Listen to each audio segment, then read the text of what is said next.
1502. Perusahaan ini dianggap sebagai perusahaan multinasional pertama di dunia karena merupakan yang pertama mengeluarkan sistem pembagian saham. Tidak lama setelah berdirinya VOC, badan ini berhasil menyingkirkan orang Portugis di mana 1 abad sebelumnya telah berhasil membangun imperium perdagangan di Asia dan hampir menyisihkan persaingan di perdagangan Asia Eropa.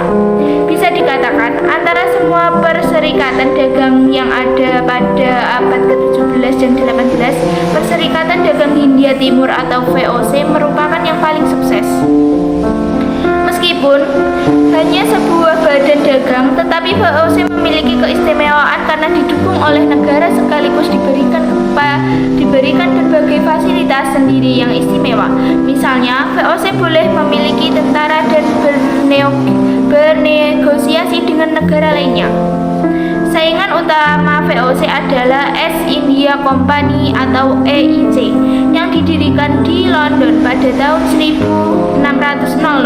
Pada akhir abad ke-17, EIC berkembang sebagai lawan yang patut disegani dan sepanjang abad ke-18 berhasil mengungguli saingannya di beberapa bidang. Sampai dengan akhir sejarah di tahun 1800, VOC tetap merupakan kongsi dagang terbesar antara perusahaan-perusahaan yang beroperasi di Asia. Latar belakang berdirinya VOC. Setelah mengetahui apa itu VOC, perlu diketahui juga latar belakang berdirinya VOC. Selain keinginan untuk memonopoli perdagangan adalah sebagai berikut. Belanda melakukan perdagangan rempah-rempah yang banyak hingga mengundang perusahaan lain berdatangan ke Nusantara. Hal ini kemudian mendorong adanya persaingan di antara mereka. Akibatnya, Belanda harus menghadapi persaingan dengan Portugis, Spanyol, dan Inggris. Mereka pun saling menderita kerugian, terlebih lagi sering terjadinya perampokan oleh bajak laut. Atas prakarsa dari 2 orang tokoh Belanda, Pangeran Maurice dan Jovan Oldenbarnevelt, pada tahun 1602, kongsi-kongsi dagang Belanda kemudian dipersatukan menjadi sebuah kongsi dagang besar yang disebut VOC atau Perserikatan Maskapai Perdagangan Hindia Timur.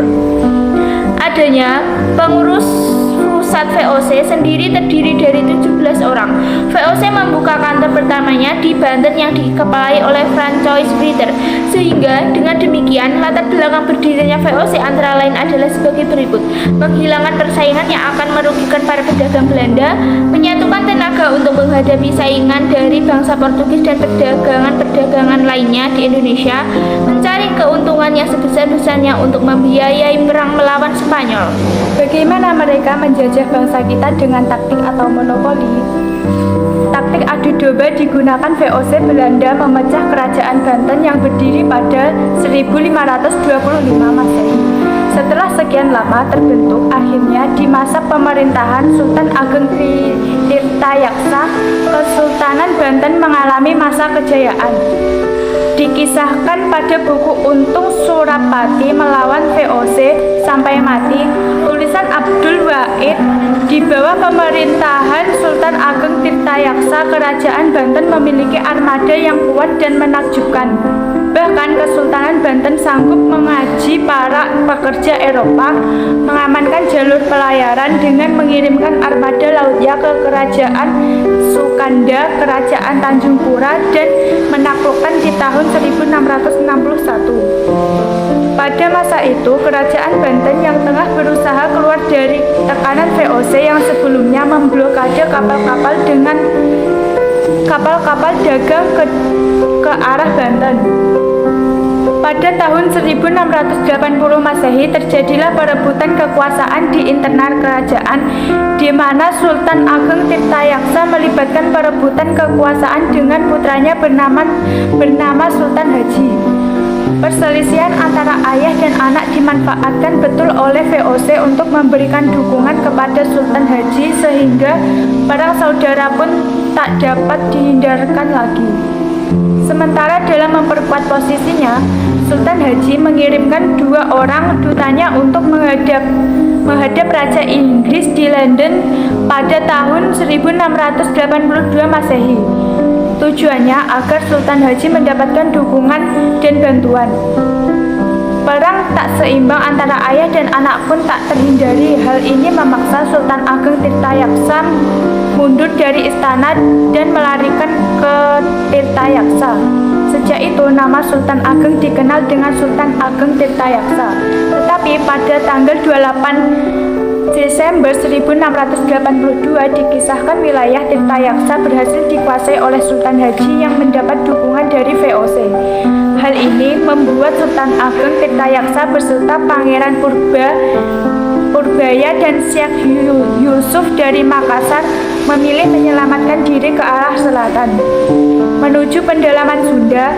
Tetapi pada 14 Maret 1683 Sultan Ageng Tirtayaksa berhasil ditangkap dan ditahan di Batavia. Perlawanan yang dilakukan bangsa Indonesia terhadap penjajah. 1. Sultan Babullah mengusir Portugis. Kehadiran Portugis dan Spanyol di Maluku berhasil mengadu domba kerajaan Ternate dan Tidore. Namun kemudian Tidore dan Ternate bersatu untuk mengusir Portugis.